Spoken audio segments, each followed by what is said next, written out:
अस्सलाम वालेकुम, नमस्कार, सत श्री अकाल एंड गुड इवनिंग। मैं हूं आरज़ू काज़मी और आप हमेशा की तरह से देख रहे हैं भेजा फ्राई। जी हाँ, भेजा फ्राई के नए एपिसोड के साथ हम हाजिर हैं और इससे पहले कि हम चले न्यूज़ की तरफ, आप सबसे रिक्वेस्ट है कि जिसने भी चैनल को सब्सक्राइब नहीं किया है, चैनल को सब्सक्राइब करना ना भूलें। साथ-साथ बेल आइकॉन को भी क्लिक कर देंगे तो जैसे ही कोई नई वीडियो आएगी आपको फ़ौरन ही नोटिफ़िकेशन भी मिल जाएगा। बात करेंगे सबसे पहले चाइना की और चाइना और पाकिस्तान की। जी हाँ, पाकिस्तान के प्राइम मिनिस्टर शहबाज शरीफ साहब 2 दिन के विजिट पर चाइना जा रहे हैं और कहा यह गया है कि कई एमओयूज हैं जो कि साइन किए जाएंगे और जिसके बाद जो है शहबाज शरीफ साहब जो हैं वो यकीनन वहां से खुश खुश यानी कि चाइना से खुशी खुशी वापस आएंगे। लेकिन चाइना को मनाने के लिए गए हैं, चाइना को ये समझाने के लिए गए हैं कि जी आप हमारे साथ प्रोजेक्ट्स कर लीजिए, हमारे साथ जो सी पैक के प्रोजेक्ट्स हैं उसके ऊपर भी काम कर लीजिए, हम आपके सिटीजन्स का ख्याल रखेंगे, उनके लिए जी हमने जो है बुलेट प्रूफ और बम प्रूफ और ये प्रूफ और वो प्रूफ हमने गाड़ियां भी मंगवा ली हैं। तो इसलिए चाइना जो है जो कि इस वक्त पाकिस्तान से थोड़ा सा नाराज नजर आता है, चाइना को शायद मनाने के लिए शहबाज शरीफ साहब का ये विजिट रखा गया है और शहबाज शरीफ साहब जाकर यकीनन चाइना में बात करेंगे और कोशिश करेंगे कि एमओयूज का तो खैर यहाँ पे बड़ा चर्चा किया जा रहा है, बहुत ज्यादा बात की जा रही है, लेकिन क्या सिर्फ यही बात है या उसके अलावा भी चाइना से कुछ मांगना है जिसकी वजह से शहबाज शरीफ साहब जा रहे हैं। कहा यह जा रहा है कि पाकिस्तान ने जी कशकोल तोड़ दिया है, पाकिस्तान अब भीख मांगने के लिए नहीं निकला करेगा, बल्कि पाकिस्तान के प्राइम मिनिस्टर जब भी कहीं जाएंगे प्रोजेक्ट्स मांगने के लिए निकलेंगे या उनसे ये कहेंगे कि जी आप हमारे यहाँ इन्वेस्टमेंट कर लीजिए। लेकिन इन्वेस्टमेंट करने के लिए सबसे पहले आपको माहौल ऐसा बनाना पड़ेगा, आपको इस तरह का एटमॉस्फेयर क्रिएट करना पड़ेगा पाकिस्तान में कि कोई भी कंट्री या कोई भी कंपनी आते हुए ना घबराए। जैसा कि हमने भारत में भी देखा कि वहां पर ना सिर्फ ये कि गूगल का ऑफिस है बल्कि यूट्यूब का ऑफिस है और कई दूसरे मल्टीनेशनल कंपनीज जो हैं और कई मल्टीनेशनल कंपनीज के ओनर्स जो हैं वो भी विजिट करते रहते हैं और उनकी कंपनीज के हेड ऑफिस जो है वो भी भारत में बनाए जा रहे हैं, चाहे वो एप्पल हो और कई दूसरी कंपनी, सभी लोग जानते हैं। तो यकीनन भारत ने उनको ये यकीन दिलवाया होगा कि जी ना सिर्फ ये कि आपका स्टाफ महफूज रहेगा बल्कि आपका इन्वेस्टमेंट भी महफूज रहेगा और यहाँ से आपको प्रॉफिट ही मिलेगा, नुकसान में नहीं जाएंगे।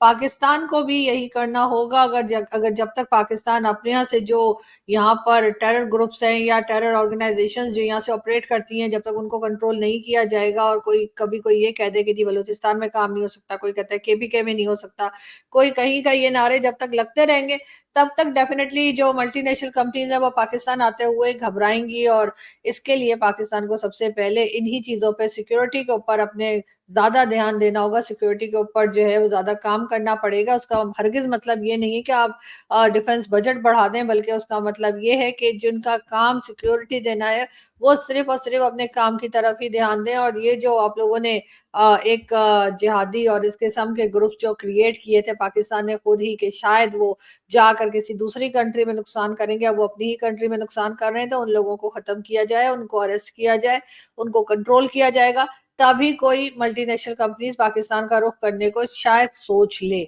बहरहाल शहबाज शरीफ साहब चाइना तो जा ही रहे हैं, लेकिन उनके चाइना पहुंचने से पहले ही एक खबर और जो बड़ी तेजी के साथ पाकिस्तान में और हर जगह डिस्कस की जा रही है वो ये कि चाइना के टर्म्स जो हैं वो भारत के साथ बेहतर होने जा रहे हैं। जी हाँ, चाइना ने इस बात का इजहार किया है कि वो भारत के साथ अपने टर्म्स को बेहतर करना चाहता है और जाहिर है उससे ट्रेड भी होगी और कई दूसरी चीजें जो हैं बिजनेस में वो लोग आगे बढ़ सकेंगे। लेकिन अगर चाइना ने और भारत की दोस्ती हो गई तो ऐसी सूरत में पाकिस्तान की क्या पोजीशन होगी? यकीनन चाइना यही चाहेगा कि भारत के साथ पाकिस्तान जो है वो भी कोई पीस एग्रीमेंट करे और पाकिस्तान और चाइना और भारत मिलकर जो है वो कुछ इस रीजन के लिए अच्छा काम कर सके। अब उसमें जाहिर है कि डेफिनेटली चाइना और भारत तो कर ही लेंगे, पाकिस्तान को भी उसमें अपना हिस्सा डालने की सोचना होगी। और अगर पाकिस्तान यहाँ से टेररिज्म और जो दूसरी शिकायतें हमारे पड़ोसियों को रहती हैं अगर उस पर कंट्रोल कर पाएगा तभी उस सारे प्रोसेस का हिस्सा बन सकेगा, तभी पाकिस्तान आगे प्रोग्रेस कर सकेगा।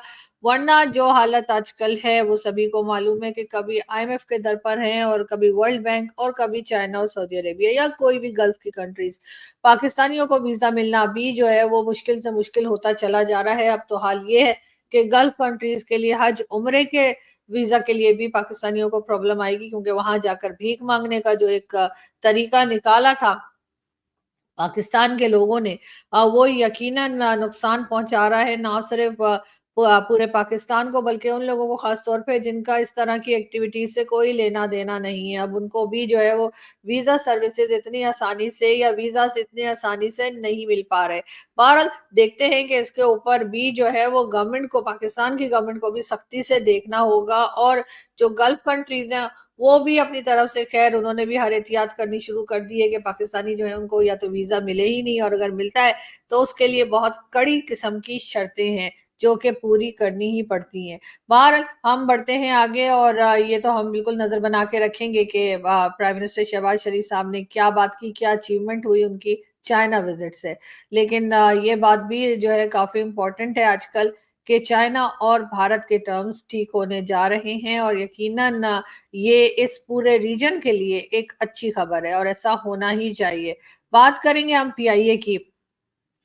जी हाँ, पीआईए के ऊपर बहुत दिनों से बैन लगा हुआ है, सभी लोग जानते हैं। पाबंदी है पाकिस्तान की एयरलाइन के ऊपर कि वो यूरोपियन कंट्रीज में जाएं। कई रीजंस रहे उसमें उसमें फेक लाइसेंसेस का जिक्र भी रहा जो पायलट्स का था, और इमरान खान के जमाने में बताया गया कि पीआईए को कई ऐसे पायलट्स जो हैं वो लेकर जा रहे हैं या वो फ्लाई कर रहे हैं जिनके लाइसेंस जो है वो फेक है। उसके अलावा भी पीआईए का स्टाफ जो है वो कई जगह पर जाकर गायब हो गया। जी हाँ, गायब हो गया मतलब वहां गए तो लेकिन वापस नहीं आए, और वहीं कहीं छुप गए, खास तौर पे कनाडा में। कई बार हमने इस किस्म के भी न्यूज आपको दी भी, और हमें खुद भी इस तरह की न्यूज मिली। लेकिन अब पीआईए के ऊपर काफी टाइम से जो है वो यूरोप में फ्लाई करने के ऊपर जो है वो पाबंदी थी, और बीच में कहा गया कि जी वो पाबंदी हटा ली गई है। लेकिन एक बार फिर यही बताया जा रहा है कि पीआईए को कुछ और इंतजार करना पड़ेगा कि ये पाबंदी हट सके। दूसरी तरफ जो इस वक्त पाकिस्तान की गवर्नमेंट है वो पूरी कोशिश कर रही है कि किसी तरीके से पीआईए को जो है वो प्राइवेटाइज कर दिया जाए, ताकि उसमें कुछ बेहतरी आए। और जाहिर है गवर्नमेंट से ये ऑपरेट नहीं किया जा रहा, तो अब किसी प्राइवेट कंपनी को जो है वो पीआईए जो है वो बेच दी जाए, या फिर उसके शेयर्स जो है वो गल्फ कंट्रीज में से कोई ले ले। सऊदी अरब को भी ऑफर की गई है, साथ साथ यूएई से भी बात चल रही है, लेकिन अभी तक किसी ने कोई साफ जवाब नहीं दिया है। तो देखते हैं कि ये बात आगे कैसे बढ़ती है, और पाकिस्तान की जो एयरलाइन है यानी कि पीआईए, पाकिस्तान इंटरनेशनल एयरलाइन, उसको बेहतर करने के लिए इसके अलावा कोई दूसरा रास्ता है नहीं गवर्नमेंट के पास कि वो इसको प्राइवेटाइज कर दे, और किसी ना किसी को या तो प्राइवेटली किसी को बेच दी जाए या फिर कोई कंट्रीज को खरीद ले। लेकिन देखते हैं कि आगे ये कैसे बढ़ते हैं। फिलहाल तो जो लोग डोमेस्टिक ट्रैवल करते हैं वो भी पीआईए को अवॉइड कर रहे हैं, क्योंकि अक्सर पीआईए की जो फ्लाइट्स हैं वो या तो कैंसिल हो जाती हैं या डिले हो जाती हैं, या फिर ये कह दिया जाता है कि हमारे पास तो फ्यूल ही नहीं है, तो हम किसी भी सिटी में या किसी भी कंट्री में जाने के काबिल नहीं है। लेकिन बहरहाल पीआईए का इस वक्त हाल खराब है, और एक बार फिर यही न्यूज जो है वो लेटेस्ट न्यूज जो आई है उसके हिसाब से यूरोपियन कंट्रीज ने जो है वो अभी फिलहाल पीआईए को परमिशन नहीं दी है कि वो वहां पर अपने जहाज ले जा सकें। अब उसके बाद हाल कितना खराब हुआ है तो सभी जानते हैं कि हर इदारे में पीआईए समेत हर जगह पर कोई ना कोई रिटायर्ड या हाजिर सर्विस फौजी जो है वो बिठा दिए जाते हैं, और उसके बाद बैंड बज जाती है उस इदारे की। और यही हाल स्टील मिल का हुआ, यही हाल पीआईए का हुआ है, और इसी तरह से कई दूसरे जो पाकिस्तान की गवर्नमेंट के इदारे जो थे उनमें जिस तरीके से उन्होंने सिविलियंस के बजाय जो है फौजी बिठाए, और उसके बाद उनका जो हाल हुआ है वो किसी से ढका छुपा नहीं है। लेकिन यहाँ पर जाहिर है कि अपनी गलती तो कोई मान नहीं रहा है, और ना ही उसको ठीक करने की कोई खास जरूरत महसूस कर रहा है। पीआईए में बहुत से लोग काम करते हैं, लेकिन अब बेचारे जो है वो एक एक करके यकीनन जो है वो जॉबलेस होते चले जा रहे होंगे, और ये बात जो है इन लोगों में इजाफा हो रहा है। यानी जो लोग पाकिस्तान में जिनके पास जॉब्स नहीं है, जिनके पास खाने को नहीं है, जो परेशान है, उसमें कुछ तादाद जो है वो पीआईए एम्प्लॉयज की भी है। जिस जिस तरीके से पीआईए की फ्लाइट्स नहीं चल रही हैं, परमिशन नहीं मिल रही है, फ्यूल नहीं है, और कभी कोई बात करके पीआईए की फ्लाइट्स को रोका जा रहा है, उससे डेफिनेटली जो पीआईए का स्टाफ है वो भी बहुत ज्यादा सफर कर रहा है। और ये वो इंग्लिश वाला सफर है, उर्दू वाला सफर नहीं। सफर वो उर्दू वाला सफर तो करते ही नहीं ना, क्योंकि प्लेन ही नहीं चलता तो सफर क्या करेंगे। तो ये इंग्लिश वाला सफर कर रहे हैं, ठीक है ना। अभी मैं ये बता रही थी आप लोगों को, खैर हर बात समझानी पड़ती है आप लोगों को एक तो। अच्छा, मैं बढ़ती हूँ आगे, और अगली न्यूज जो है वो जरा पैसे वैसे के मुतालिक है। जी हाँ, ये पिक्चर्स आप देख रहे हैं, गौतम अडानी और उनके साथ जी मुकेश अंबानी। जी हाँ, अब कहा यह जा रहा है कि जी गौतम अडानी जो है ये अडवाणी है, गौतम अडानी है मेरे ख्याल वी नहीं है, हाँ गौतम अडानी जो है, खैर जो भी हो बड़े लोग हैं, उनके नाम को कैसे भी आप पुकार सकते हैं और नाम वही रहता है। तो मैं ये बता रही थी कि जी अडानी साहब जो है उन्होंने अंबानी साहब को पीछे छोड़ दिया है और इस वक्त वो एशिया के सबसे ज्यादा अमीर जो है वो बन चुके हैं। बताया ये जा रहा है 111 बिलियन डॉलर जो है वो इनके पास है, यानी इनकी जो कह लीजिए प्रॉपर्टी और कैश और सारा कुछ मिलाकर, तो 111 बिलियन डॉलर के मालिक हैं ये। और इस तरह से इन्होंने जो है वो अंबानी साहब को पीछे छोड़ दिया। अब यकीनन अंबानी साहब भी सोच रहे होंगे कि अब मैं क्या करूं कि मैं एक बार फिर जो है एशिया का सबसे अमीर आदमी बन जाऊं, तो यकीनन उसके ऊपर वो डेफिनेटली काम कर रहे होंगे। लेकिन आप ये सोचिए कि भारत में ऐसे ऐसे मतलब अडानी और अंबानी और इस तरह के लोग जो हैं वो बेतहाशा है। कहा यह जा रहा है कि तकरीबन ना करके भी जो है वो 20 से 25 लोग ऐसे हैं जो कि बिलियनियर है, मतलब डॉलर में बिलियनियर है। और पाकिस्तान का हाल आप देख रहे हैं, तो हम यानी एक एक बिलियन डॉलर के लिए हम मारे मारे फिर रहे हैं पूरी दुनिया में। कभी हम IMF जाते हैं, कभी हम चाइना जाते हैं, कभी सऊदी अरब जाते हैं, और वो 1 बिलियन डॉलर के लिए भी हमें नचा नचा के जो है हमारा फुल टाइम जो है ना हमारे इंटरटेनमेंट हमसे लेके फिर भी हमें पैसा नहीं देते। यानी हमारा प्राइम मिनिस्टर जाते हैं, हमारे आर्मी चीफ जाते हैं, हमारे से डिफरेंट पॉलिटिशियंस जाते हैं, बड़ी मुश्किलों से हम IMF को तैयार कर पाते हैं कि आप हमें 1 बिलियन दे दीजिए, कभी 2 बिलियन दे दीजिए। और अभी जो लेटेस्ट IMF प्रोग्राम में हम जाने की कोशिश कर रहे हैं, उसमें कहा यह जा रहा है कि हम 6 बिलियन डॉलर मांगेंगे और उसके बाद जाहिर है वो हमें वापस भी करने हैं। और उसके लिए जिस तरह की कंडीशंस होंगी कि आम आदमी जो है वो यकीनन मजीद परेशान हो जाएगा, क्योंकि बजट भी आने वाला है और बजट जो बनाया जा रहा है वो यकीनन इन्हीं की मर्जी से, यानी IMF की मर्जी से ही बनाया जा रहा है। लेकिन दूसरी तरफ भारत में अगर हम देखते हैं तो सिर्फ अगर अंबानी साहब और अडानी साहब को अगर हम देख लें, तो जी उनके पास आप देखिए कि 111 बिलियन डॉलर है। मतलब वो अगर 2-3 बिलियन डॉलर हमें दे भी देना तो उनको पता भी ना लगे ना। लेकिन देते भी तो नहीं है ना। प्रॉब्लम तो ये है, मैं तो कह कह के मेरा गला सूख गया, मेरा गला बैठ गया कि भाई अब कुछ पैसे दे दीजिए मोदी जी, अभी दोबारा आने वाले हैं तो मोदी जी अपना सदका ही उतार के हमें 2-3 बिलियन दे दीजिए। जैसे 2-3 बिलियन डॉलर लीजिए, अपने सर पे गोल गोल घुमाइए और हमें दान कर दीजिए। तो उससे ये होगा कि आपको सवाब तो मिलेगा ही, यानी पुण्य तो मिलेगा ही, लेकिन साथ साथ हमारा भी मसला हल हो जाएगा। बाकी आपने जो स्टेटमेंट देनी होती हैं कि कभी कहते हैं घुस के मारेंगे, कभी कहते हैं 6 मंथ्स में कश्मीर ले लेंगे, कभी कहते हैं POK ले लेंगे, आजाद कश्मीर ले लेंगे, वॉट एवर, तो वो स्टेटमेंट आप देते रहिए, उस पर हम कुछ नहीं बोलेंगे हम वैसे। और बाकी जो हमारी स्टेटमेंट जो हम देते हैं उस पर वैसे भी कौन सा कोई दुनिया हमारी सुन रही है।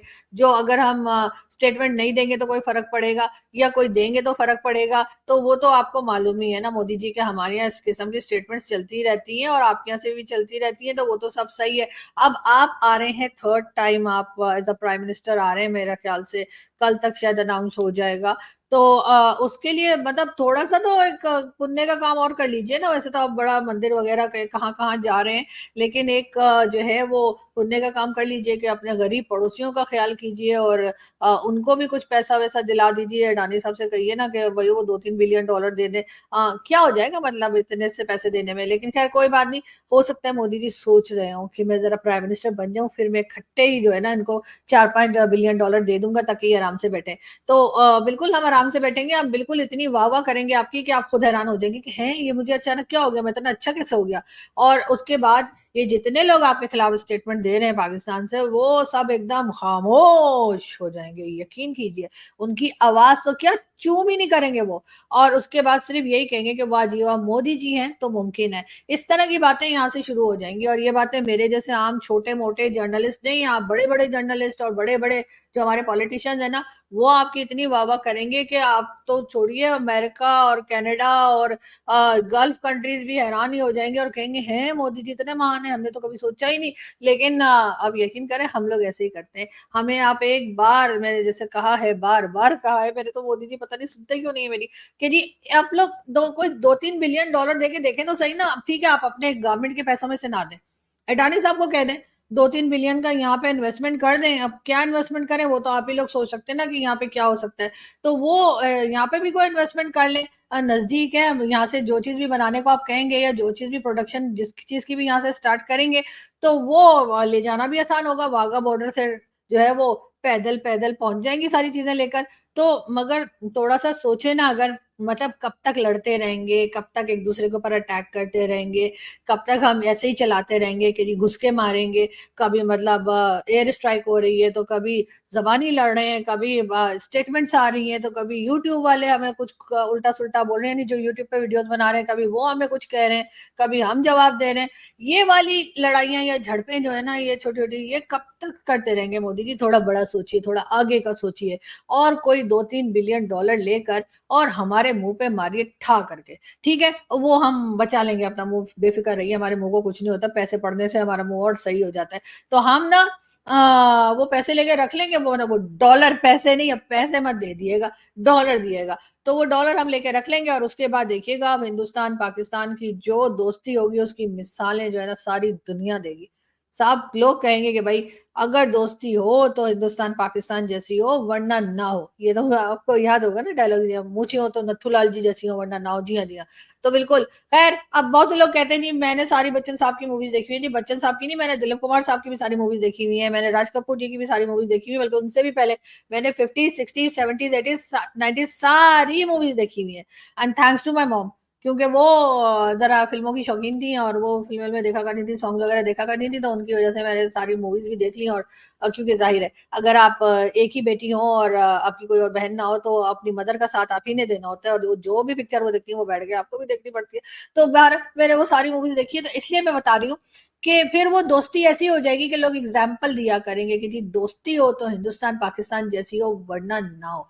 तो आप, और ये सब चीजें देखें, हर चीज के पैसे, सॉरी, हर चीज के पीछे, सॉरी, हर चीज में पता नहीं पैसा क्यों मेरे मुंह से निकलता है, हर चीज के पीछे जो है वो कोई ना कोई फंडिंग होती है, कोई ना कोई पैसे का लालच होता है, या पैसे की अट्रैक्शन होती है। लालच तो खैर गलत वर्ड है, अट्रैक्शन होती है। आप लोग भी तो जब भी बिजनेस करते हैं ना, अगर कहीं से आपको हो कि जी यहाँ से हमें प्रॉफिट होगा, तो एक प्रॉफिट और एक बिजनेस पाकिस्तान के साथ भी करके देख लीजिए, और अगर फायदा ना हो तो पैसे वापस, आप देख लिएगा। अगर आपने यहाँ पे थोड़ी बहुत इन्वेस्टमेंट कर ली, मतलब आप ऐसे तो नहीं कर सकते ना कि आप हमें कहें ये लो हम तुम्हें डोनेशन दे रहे हैं, ये लो हम तुम्हें लोन दे रहे हैं। हम आपसे लोन नहीं ले सकते भाई, सारी दुनिया से हम लोन ले सकते हैं, लेकिन भारत से लोन नहीं ले सकते। समझा करें ना, वो टू नेशन थ्योरी और वो सारा, वो जरा ना थोड़ी थोड़ी बेइज्जती हो जाएगी। हाँ, नहीं होती रहती है हमारी, लेकिन थोड़ी ज्यादा बेइज्जती हो जाएगी। इसलिए मैं कह रही हूँ, बेइज्जती से बचने के लिए तरीका यही है कि आप हमें जो है ना वो इन्वेस्टमेंट के नाम पर फंड दे दिएगा, और अडानी साहब से या अंबानी साहब से कहिएगा ना कि मतलब 3-4 बिलियन यहाँ पे इन्वेस्ट कर दें। उसके बाद देखिएगा हम बिल्कुल खामोश बैठेंगे, उसके बाद गजवा हिंद का तो नाम भी नहीं लेंगे। और आपने जो यहाँ पर इन्वेस्टमेंट या जो काम किया होगा, उसके बाद आप देखिएगा हम आपके सारे वक्त आपके गुण गाएंगे। एक बार ट्राई करके तो देख लेना मोदी जी। पता नहीं कब से मैं बोल रही हूँ, मुझे लगता है वीडियो तो मेरी देखते हैं मोदी जी, इसलिए कि वो मुझे मैसेज वैसेज आते हैं उनके ऑफिस से कि ये वीडियो अच्छी थी। लेकिन ये कि पता नहीं एडवाइस पे अमल क्यों नहीं करते, ये मेरी समझ में नहीं आ रहा। हो सकता है नई गवर्नमेंट आए तो उस तरफ सोचें, तो प्राइम मिनिस्टर आ जाएंगे बनकर जब मोदी जी, तो नवाज शरीफ साहब के साथ हो सकता है उनकी बातचीत हो, तो फिर नवाज शरीफ साहब के कान में हल्का सा बोल दिएगा ना, पैसे ले लो और आराम से बैठो, तो बस देखिएगा हम पैसे भी ले लेंगे और हम आराम से भी बैठ जाएंगे। लेकिन खैर, बहुत से लोगों को लगता है कि मैं ऐसे ही हवा में उड़ा रही हूँ, ऐसी कोई बात नहीं है, लेकिन मैं इतना अच्छा आइडिया दे रही हूँ जिससे ना खून खराबा होगा, ना लड़ाई झगड़ा होगा, ना कुछ होगा। वैसे भी मोदी जी कहाँ कहाँ श्रीलंका में और कौन कौन सी कंट्री में पैसे बांटते फिरते हैं। तो आते ही पहला भाषण भी वो यही देते हैं कि मैंने तमाम पड़ोसियों का ख्याल रखना है, तमाम नेबर्स के साथ अच्छे से रहना है। तो फिर नेबर्स में तो हम भी आते हैं, हम तो बिल्कुल साथ साथ जुड़े हुए हैं आपके। तो इसलिए थोड़ा सा ख्याल हमारा भी कर लीजिए, लड़ाई झगड़े अवॉइड कीजिए, और सब लोगों के चेहरे पे मुस्कुराहट रहनी चाहिए, सब लोग खुश रहने चाहिए। और यहाँ से मैं चलती हूँ, आप लोगों से मुलाकात होगी नेक्स्ट वीडियो में। अपना बहुत ख्याल रखिएगा, हंसते रहिए, मुस्कुराते रहिए, पानी पीते रहिए। गर्मी बहुत है भाई, और आपने तो देखा ना, राहुल गांधी तो सर के ऊपर भी पानी डाल रहे थे। तो आप लोग भी सर पे पानी डाल लिया करें अगर कभी कभार ऐसा लगे कि भूसे में आग लगने वाली है। लेकिन खैर, यहाँ से मैं चलती हूँ, और बहुत जल्द आप लोगों से फिर मुलाकात होगी। Thank you.